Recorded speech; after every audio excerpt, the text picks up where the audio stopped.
Hi, I'm Nicole Navarro from Australian Property Investor, and I'm here today at McCullough Robertson, the law firm in Brisbane, to discuss recent findings of THG Property Consultants.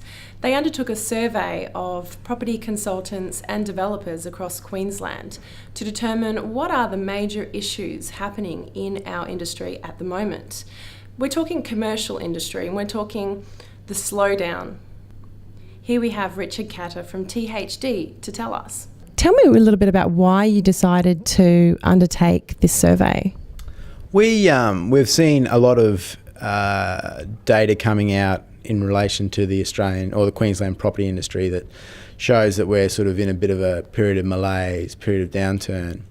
But we've got the Queensland economy, which should be very strong with the minerals boom and everything else. So what we thought we would do is actually ask the industry what they think are the major issues facing the industry and why, we're not sort of riding the wave of the minerals boom while the property industry is not riding the wave of the minerals boom.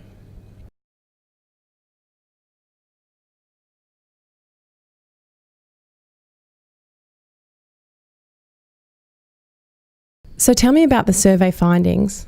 What we found were that the majority of industry participants see the excessive infrastructure charges that we're facing in Queensland as being the primary inhibitor to the future sustainability of the industry, but also the reason why we're struggling a little bit at the moment. But it wasn't by far and away the dominant response. There was a broad array of responses for both questions, and they ranged from affordability, excessive infrastructure charging, of course, and also restrictive planning policies and obviously the lack of finance for development in Queensland.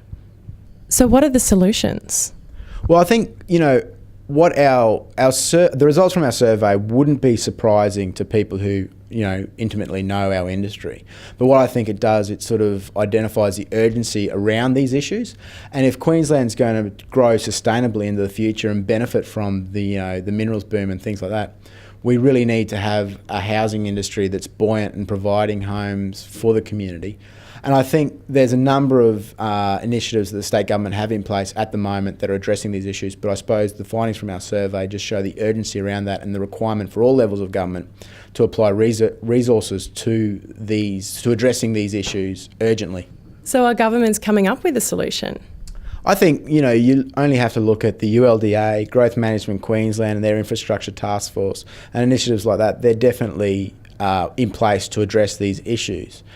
I think there isn't enough cooperation between the local, state and federal governments. I think there needs to be a sort of cascading of resources from federal down to the local government authorities, because at the end of the day, they're the guys that are on the ground with the developers, approving projects and assessing approvals, etc., etc.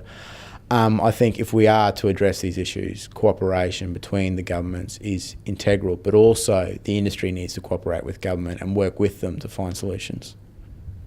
Chris Cosgrove from Partners for Livable Australia. Chris, what's your take on all this?